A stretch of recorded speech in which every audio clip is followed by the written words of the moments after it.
日帶大家去一間香港正宗雲南米線嘅排隊王。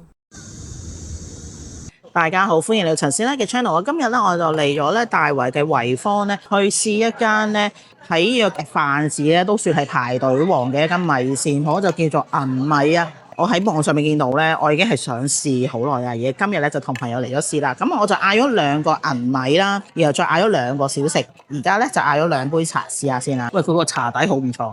好啦，個米線嘅配菜咧已經到齊晒啦。其實真係最吸引我咧係呢個9宮格，因為有9格嘢啦，有呢個嘅金華火腿啦，呢個係竹笙啦、魚皮啦、鵪鶉蛋、魚腐、牛肉、魚片、蝦、鮑魚。我掂到好，呢個咧，你個9宮格都要另外。呢個就係一個石鍋嚟嘅。咁咧，佢呢個石鍋咧，哇，佢係keep 到啲底係好熱㗎。咁咧，其實咧，除咗咧呢一個9宮格，仲有呢一個金耳啦，同埋咧呢個嘅羊肚菌㗎。咁呢度佢個教法咧就要3分鐘，我就要完成呢一個步驟係點樣咧？先係要咧將個鵪鶉蛋攪拌完之後咧，呢個鵪鶉蛋有咩用咧？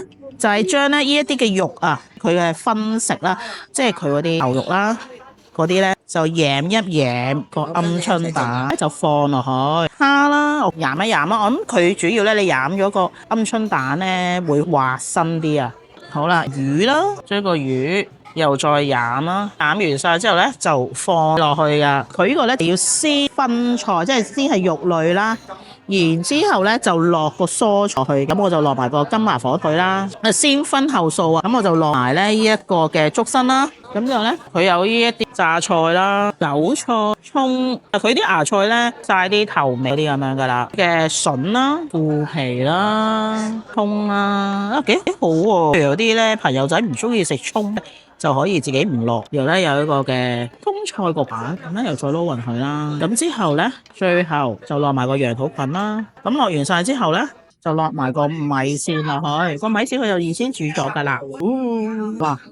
好大碗，咁個魚皮咧，我留翻咧最後飲湯啊，因為我唔想個魚皮太腍。咁咧，因為我呢個酸辣湯啦，咁佢就話咧有埋呢啲配嘅。呢個係咪落個湯度嘅？落埋個酸辣，落埋個酸辣度。佢有油橄欖啦，啲火啊嗰啲。哦，好，得，明白唔緊。火啊，咁應該係擺喺我攞個酸酸甜甜啦，有啲檸檬葉啦。而家就撈勻緊。首先咧，第一樣係乜嘢？試下佢個湯先。我好中意佢呢個酸辣湯啊！呢個辣唔辣㗎？你都唔東宮啊？唔係好辣，好嘢味可以飲少少。我呢個好清喎，你試下。係咪？我呢個係清湯啊，好，即係會好清嘅湯咯，係咪啊？一辣一清。睇下你嗰個。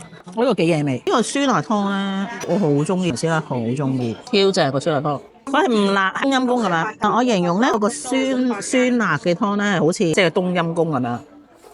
呢個湯咧好開胃。啲米線啱啱好喎。係，即係唔係話有啲一夾就斷嗰啲，唔係嗰啲咯。佢牛肉都好食喎。魚片啦，呢啲啱啊。唔使食咁多肉嘅。係，同埋咧，原本我哋以為咧係得個碗大嘅，其實佢個米線都多嘅。即係如果譬如你本身個食量唔係話好大嗰啲咧，你一碗2個人 share，然後再嗌啲小食仲好，因為都幾多小食揀嘅。咁你就揀2個咧，一個雞翼，一個排骨。如果喺香港嘅米線嚟，我依間真係算唔差喎。呢個就最後係正宗嘅。佢呢個啊黃魚咧好滑啊！好好食，又爽又滑。可能因為佢要煮熱個湯啦，咁佢上菜係要啲時間嘅，所以又係。因為我得半個鐘食，得9個字食飯嘅話咧，咁你就要衡量翻啦。我度試下個魚皮先啊，魚皮薄夠脆，同埋係薄身嗰啲嚟嘅。即係我同朋友都係中意食米線嘅，我覺得呢一間真係唔差。對於我嚟講，我覺得呢一個係有儀式感得嚟咧，有個味道咧好食嘅。好啦，我哋咧就嗌咗個小食嘅，就係排骨啦。咁佢有2個醬汁咧俾我哋點噶。咁一個咧就係我應該係酸辣汁，試下先。你中意食豬軟骨嘅咩？好軟骨話咧，好啱啊！我哋排骨炸到好脆，入面有個軟骨。好聽到你十西喎，食緊呢個軟骨。中意食排骨軟骨嘅一定要嗌。好，嗌呢個咧酸甜雞翼啊，試下先啦。脆，裏面有個檸檬食啦，個檸檬個酸酸清香啦，喺個車頂咧好好食。